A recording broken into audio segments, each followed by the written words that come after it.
Setelah 3 minggu perang berlangsung antara Israel dan Hamas, sejak serangan Hamas pertama tanggal 7 Oktober, kini kita sudah memasuki kira-kira hari ke-25. Eskalasi konflik semakin meluas ketika Israel melancarkan serangan darat untuk memburu para... Haleluya, haleluya, haleluya. Assalamualaikum warahmatullahi wabarakatuh. Salam Aki. Aku kabarkan Injil keselamatan. Bapak Ibu Kristi Tuhan, ketemu lagi dengan saya Evangelis Avraham Effendi Usman. Bagaimana kabar Bapak Ibu semua? Tentu luar biasa. Nah saudaraku, kita tidak jemu-jemu memberitakan atau memberikan informasi kepada teman-teman kita dari seberang, supaya teman-teman kita melek akan sejarah dan paham apa yang sebenarnya yang sedang terjadi antara Israel, Hamas, dan Palestina, sehingga tidak salah mengutuk, ya, tidak salah mengutuk dan tidak salah berdoa dan tidak salah meminta kepada Tuhan. Nah, Bapak Ibu, kita ingin menyaksikan bagaimana penjelasan Pak Bambang. Dan kepada teman-teman kita dari seberang, supaya tempatkanlah hati dan pikiran kalian di tempat yang netral sebelum kalian menonton cuplikan video berikut ini. Tempatkan dulu pikiran dan hati kalian di tempat yang netral. Jangan belum apa-apa sudah menghina, mencaci maki, dan mengolok-olok. Akan tonton dulu sampai selesai, baru setelah itu ambil keputusan apa yang kalian dapatkan dan langsung ke kolom komentar. Dan kepada teman-teman yang satu iman, satu Tuhan, satu baptisan, mari kita berdoa sungguh-sungguh untuk kedamaian Yerusalem dan peperangan ini segera berakhir, karena sangat kita sayangkan yang menjadi korban adalah rakyat jelata. Padahal semua ini dimulai dari teroris Hamas. Bapak Ibu, langsung saja kita saksikan sama-sama bagaimana cuplikan video berikut ini. 3 minggu perang berlangsung antara Israel dan Hamas. Sejak serangan Hamas pertama tanggal 7 Oktober, kini kita sudah memasuki kira-kira hari ke-25. Eskalasi konflik semakin meluas ketika Israel melancarkan serangan darat untuk memburu para milisi Hamas yang menjadikan rumah-rumah penduduk, bahkan rumah sakit, menjadi tempat persembunyian kelompok milisi. Bahkan disinyalir ditemukan terowongan di bawah tanah yang dibangun untuk aktivitas teror mereka. Sekarang ini muncul pemberitaan tentang Hizbullah yang mulai menyerang Israel. Lalu beberapa netizen dari Bambang Nursena channel itu bertanya, siapakah kelompok Hizbullah itu? Dan itu kebetulan beberapa saat lalu saya menayangkan tentang Khalil Gibran, seorang penyair Libanon yang berasal dari gereja Maronit. Dan sampai hari ini Libanon itu adalah negara yang didominasi oleh orang-orang Maronit Kristen. Presidennya juga Kristen menurut konstitusi, dan itu berasal dari Kristen Maronit. Maka beberapa netizen itu bertanya, apa hubungan antara Maronit dengan Hizbullah? Bagaimana hubungan antara keduanya maksud saya? Karena mengingat ideologinya yang satu sangat keras, dan yang satunya itu adalah Kristen yang sifatnya, teologinya, kulturnya adalah lokal. Nah saudara-saudara, untuk menjawab itu saya pernah menyampaikan kepada saudara-saudara tentang gereja Maronit dulu. Jadi saya akan melihat eksistensi dari gereja Maronit ini. Gereja Maronit adalah termasuk dari salah satu gereja Katolik Ritus Timur. Historically, sebetulnya kelompok ini berasal dari rumpun kekristenan Syria yang namanya itu dikaitkan dengan Alkides Marun atau Santo Maron yang berasal dari abad keempat. Dan mereka berusaha untuk mempertahankan identitas lokal. Inilah salah satu gereja yang masih mempertahankan bahasa Yeshua HaMashiach, bahasa Yesus Mesiha, bahasa Yesus Kristus, yaitu bahasa Syriak Aramaik. Sampai hari ini, selain gereja Ortodoks Syria, gereja Katolik Syria, gereja Maronit, itu masih memakai liturgi Rasul Yakobus dari Yerusalem. Nah, yang di gereja lain, misalnya di gereja Ortodoks Yunani, itu hanya dirayakan pada saat perayaan Santo Yakobus, saudara Kristus. Nah, inilah yang disebut kelompok Maronit ini. Kelompok Maronit ini sebetulnya di tengah-tengah pengaruh pada zaman dulu ya, antara bagaimana pengaruh Bizantium dengan Islam. Bizantium itu gereja Yunani saat itu dengan Islam. Dia terjepit antara dua pengaruh besar ini.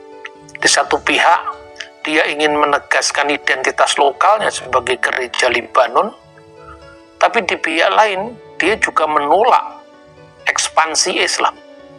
Karena itu, mereka mencoba untuk menggumuli identitas mereka.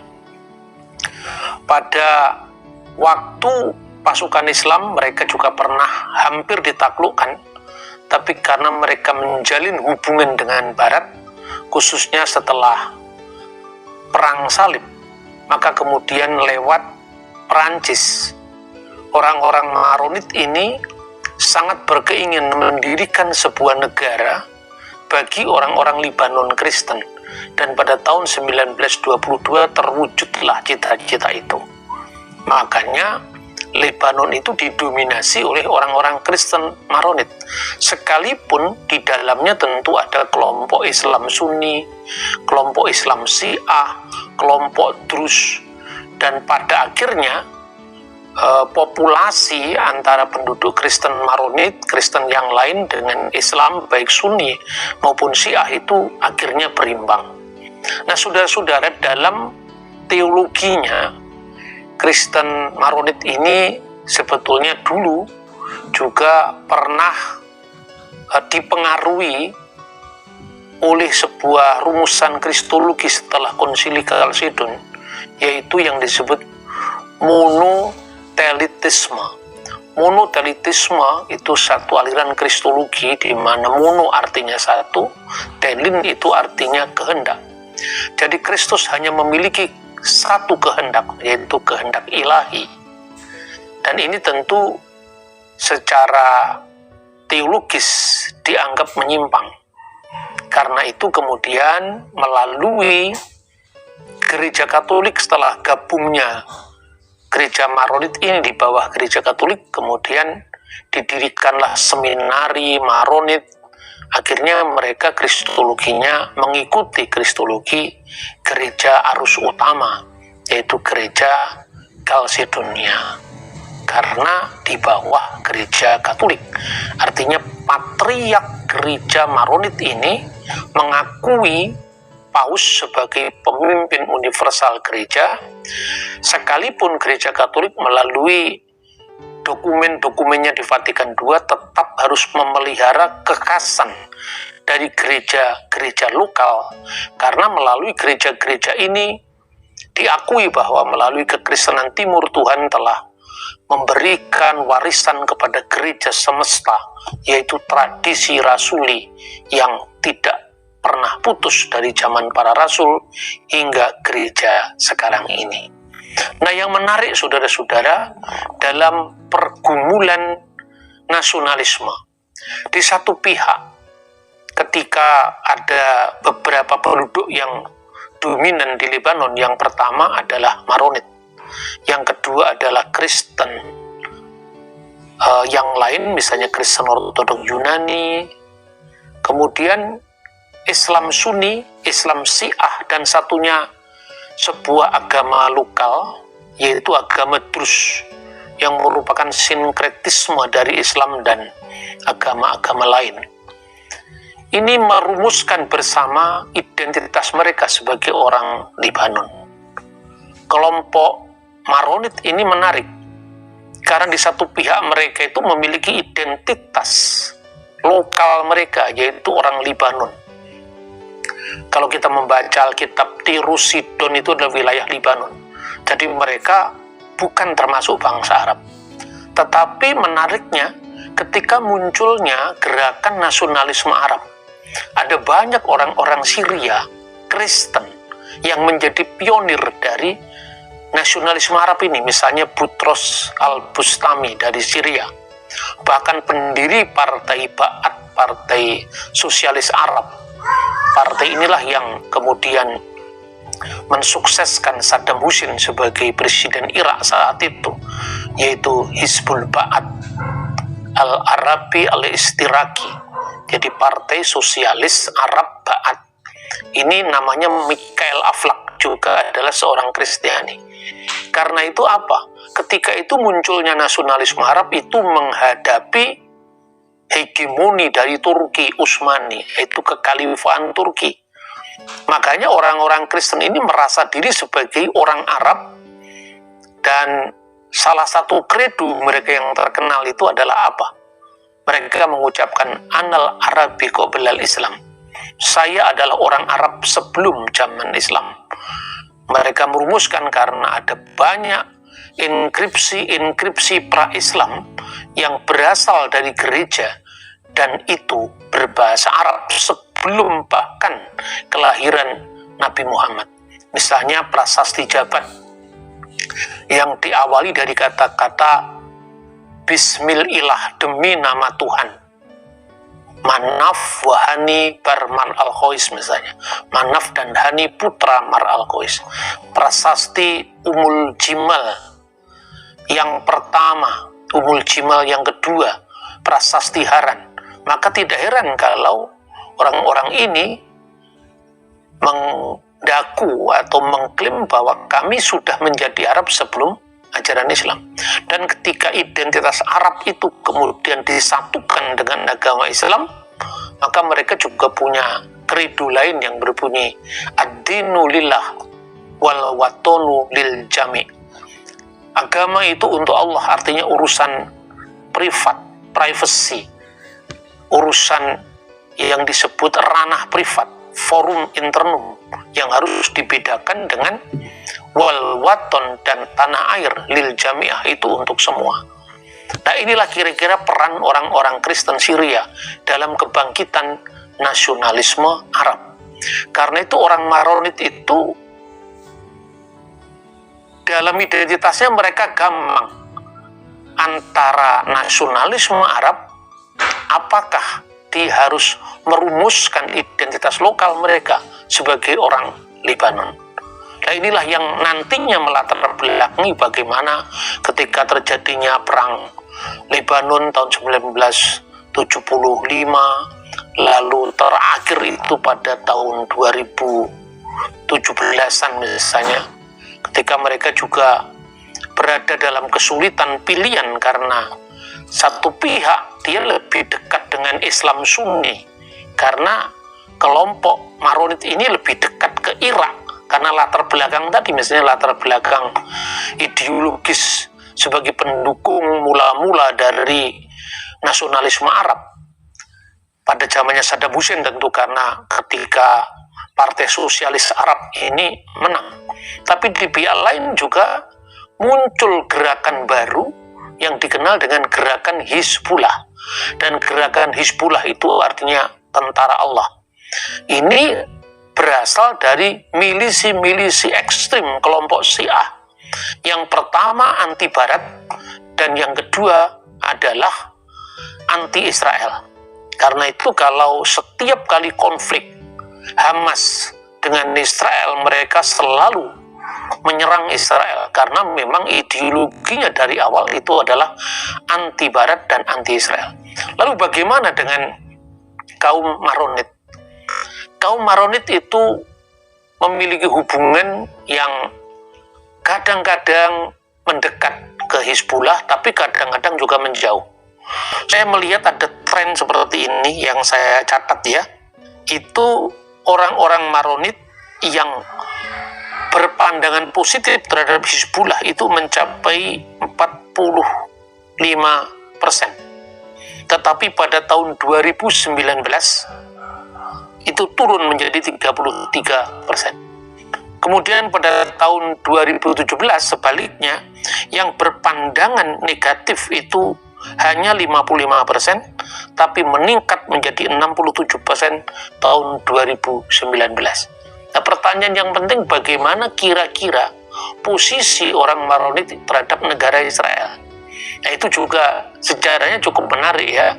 Sekalipun sebetulnya saya tidak terlalu masuk ke dunia politik internasional, tapi saya lebih banyak melihat akar dari komunitas-komunitas yang ada di Timur Tengah, termasuk Maronit, Hizbullah, Hamas, PLO di bawah Arafat, dan kemudian hubungannya dengan negara Israel. Mereka distopia tidak suka dengan pan-Arabisme. Kenapa? Karena mereka ingin menegakkan identitas lokalnya sebagai orang Maronit, orang Libanon asli. Sekalipun tentu saya katakan tadi bahwa mereka memiliki sejarah yang cukup positif, karena turut orang Syria dan Lebanon itu melahirkan nasionalisme Arab. Tapi pada pihak lain, mereka ini juga pernah terluka dengan gerakan Zionisme Israel. Mula-mula memang ada kelompok-kelompok Maronit yang merasa bahwa Israel itu adalah satu-satunya negara yang menjadi pejuang demokrasi di Timur Tengah. Ada minoritas yang seperti itu. Tapi kemudian setelah perang tahun 1975, itu banyak bergeser pandangannya. Karena apa? Mereka pernah tersinggung dengan apa yang diungkapkan oleh Perdana Menteri Israel, Ben Gurion, dan jenderalnya Moshe Dayan, bahwa negara Israel yang berdiri itu akan membantu orang-orang Maronit untuk mempertahankan identitas mereka sebagai minoritas di Timur Tengah.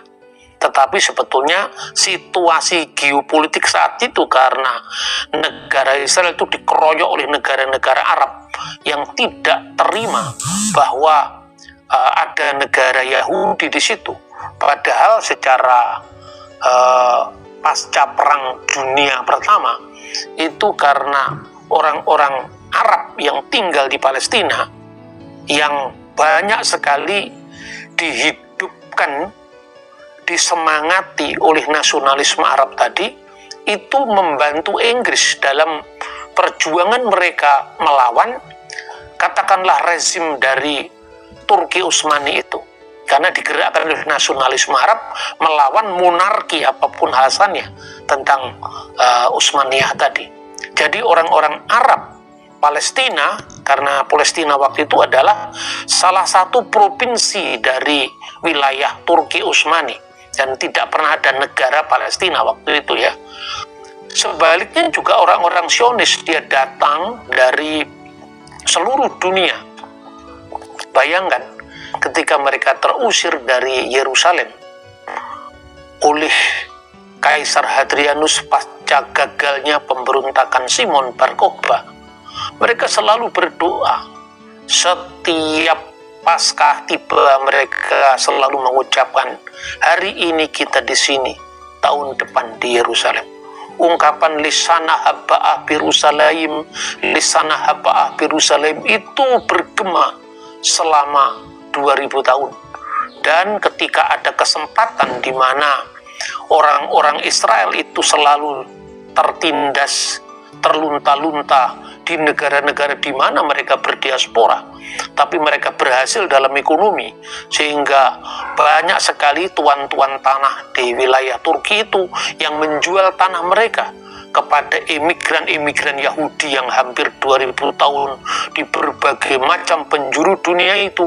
Mereka melakukan gerakan aliyah ke tanah suci.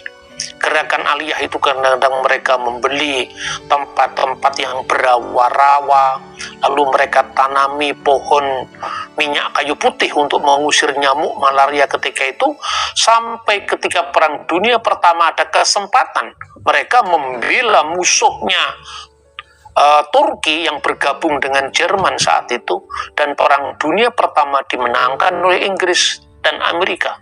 Itulah yang membuat ada hubungan historis Inggris dan Amerika dengan Israel ini. Lalu melalui deklarasi Balfour, mereka diberikan tanah itu, tanah yang dulu adalah wilayah Turki yang kalah perang tadi, kepada negara Israel.